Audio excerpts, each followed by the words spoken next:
Friends, नमस्कार। मैं Nitesh Jain easy study tricks के यूट्यूब प्लेटफॉर्म पर आपका स्वागत करता हूं। आज हम ज्योग्राफी से संबंधित कुछ क्वेश्चंस लेके आए हैं। आइए समझते हैं। सबसे पहले हमने बनाया हुआ है यूनिवर्स क्या है। इसमें देखते हैं यूनिवर्स यानी कि ब्रह्मांड सूक्ष्मतम अणुओं से लेकर महाकाय आकाशगंगा तक के सम्मिलित स्वरूप को ब्रह्मांड कहा जाता है ना। एक छोटे से कण अणु को लेकर जितना भी बड़ा आकाशगंगा में जो भी है उस सबको जोड़ के जो बनता है उसे ब्रह्मांड कहा जाता है। हमारी पृथ्वी इन्हीं असंख्य आकाशगंगाओं में से एक दुग्ध मेखला नामक आकाशगंगा में स्थित है। तो सोचो, एक बहुत बड़ा एरिया है ब्रह्मांड, उसके अंतर्गत भी एक आकाशगंगा है हमारी दुग्ध मेखला, है ना, जिसमें एक पृथ्वी स्थित है जिसमें हम रहते हैं। नेक्स्ट क्वेश्चन आता है, इसकी अवधारणाएँ किस किसने दी हैं। अपने सब लोगों की अलग अलग थ्योरी हैं। सबसे पहले हम देखते हैं क्लॉडियस टॉल्मी भू केंद्रित अवधारणा दी। पृथ्वी ब्रह्मांड के केंद्र में है तथा सूर्य व अन्य ग्रह इसकी परिक्रमा करते हैं। इन्होंने केंद्र में किसको बोला है? पृथ्वी को। ये बोला है क्लॉडियस टॉल्मी ने। फिर उसके बाद आते हैं निकोलस कोपरनिकस। इनकी अवधारणा अभी मानी जाती है। इन्होंने अपनी हस्तलिखित पुस्तक सूर्य केंद्रित अवधारणा के अंतर्गत बताया कि ब्रह्मांड के केंद्र में पृथ्वी नहीं अपितु सूर्य है, यानी कि पूरी ही अवधारणा को इन्होंने पलट के रख दिया। क्लॉडियस टॉल्मी पृथ्वी को केंद्र में मान रहे हैं और निकोलस कोपरनिकस सूर्य को केंद्र में मान रहे हैं। नेक्स्ट हम समझते हैं विलियम हर्शेल। इन्होंने दूरबीन की सहायता से अंतरिक्ष का अध्ययन कर बताया कि सौरमंडल आकाशगंगा का एक अंश मात्र है। ये मैं आपको आगे ही बता चुका कि सौरमंडल आकाशगंगा का एक अंश मात्र है। नेक्स्ट हम पढ़ते हैं बराहमिहिर को। इन्होंने कोपरनिकस से लगभग 1000 वर्ष पूर्व ही बता दिया था कि चंद्रमा पृथ्वी की परिक्रमा करता है और पृथ्वी सूर्य की परिक्रमा करती है, यानी कि बराहमिहिर ने जो बताया बाद में वही सत्य हुआ। नेक्स्ट हम कुछ थ्योरी संबंधित देखते हैं। महाविस्फोट सिद्धांत दिया है जॉर्ज लेमेत्र ने। साम्यावस्था सिद्धांत दिया है थॉमस गोल्ड ने। दोलन सिद्धांत दिया है डॉक्टर एलन संदेश ने। नेक्स्ट हम आते हैं बिग बैंग सिद्धांत। ये बिग बैंग सिद्धांत का एक फोटो लगाया हुआ है कि देखो बिग बैंग यहाँ पे हुआ, उसके बाद पहले सेकंड में उसके टुकड़े हुए, फिर उसके आफ्टर 3 मिनट वो एक दूसरे की तरफ आकर्षित होने लग गए। आफ्टर 3 लाख साल बाद वो जुड़ गए। आफ्टर 1 बिलियन ईयर्स यहाँ पे ये कुछ ग्रहों के रूप में परिवर्तित हो गए हैं।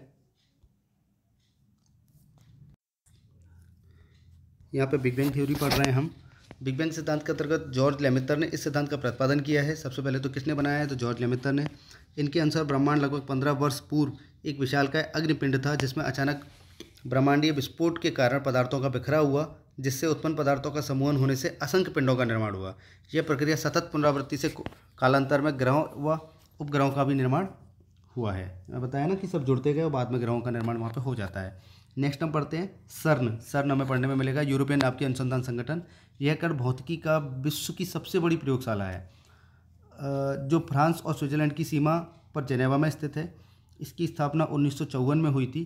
सर्न विश्व का सबसे बड़ा परमाणु आयोग है। वर्ष 2017 में से भारत इसका एसोसिएट सदस्य बना हुआ है। नेक्स्ट हम देखते हैं आकाशगंगा किसे कहते हैं। आकाशगंगा यह तारों का एक विशाल पुंज है। ब्रह्मांड में लगभग 100 अरब आकाशगंगाएं हैं। प्रत्येक आकाशगंगा में अरबों तारे हैं और तारों के अतिरिक्त आकाशगंगा में धूल, गैसें, ये सारी चीज़ें भी पाई जाती हैं। आकाशगंगा में लगभग 58% भाग में तारे तथा 2% भाग में गैस, हाइड्रोजन तथा धूल के कण उपस्थित हैं। आकाशगंगा को प्रायद्वीपीय ब्रह्मांड भी कहा जाता है। हमारी पृथ्वी दुग्ध मेखला नामक आकाशगंगा का एक भाग है। नेक्स्ट हम देखते हैं एंड्रोमेडा। यह हमारी आकाशगंगा के सबसे निकट की आकाशगंगा है जो हमारी आकाशगंगा से 2.2 मिलियन प्रकाश वर्ष की दूरी पर स्थित है। इसकी संरचना मिल्की वे के समान है। नेक्स्ट हम देखते हैं गैलीलियो। इन्होंने 1609 ईस्वी में पहली बार दूरबीन का प्रयोग करते हुए रात में अंतरिक्ष का अध्ययन किया। उन्होंने ऐसे तारों की पहचान की जिन्हें नंगी आंखों से नहीं देखा जा सकता था। तो गैलीलियो यहाँ पे 3 मार्क्स में कई बार पूछ लिए जाते हैं। नेक्स्ट हम देखते हैं प्रॉक्सिमा सेंचुरी। यह हमारी आकाशगंगा की मध्यवर्ती घूर्णनशील भुजा में तथा सौरमंडल के सर्वाधिक समीप स्थित एक तारा है जो सौरमंडल से 4.2 प्रकाश वर्ष दूरी पर स्थित है। तो प्रॉक्सिमा सेंचुरी भी यहाँ पे क्वेश्चन बन जाता है। नेक्स्ट हम देखते हैं साइरस या डॉग स्टार। यह रात में आकाश में दिखने वाला सर्वाधिक चमकीला तारा है। इसका द्रव्यमान सूर्य से 2 गुना है।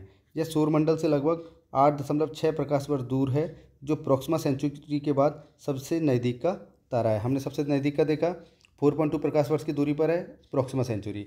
साइरस या डॉग स्टार 8.6 प्रकाश वर्ष की दूरी पर है। नेक्स्ट देखते हैं लाइट ईयर यानी कि प्रकाश वर्ष। यह समय का नहीं बल्कि दूरी का मात्रक है। प्रकाश की गति लगभग 3 लाख किलोमीटर प्रति सेकंड होती है। कितनी होती है यहाँ पर?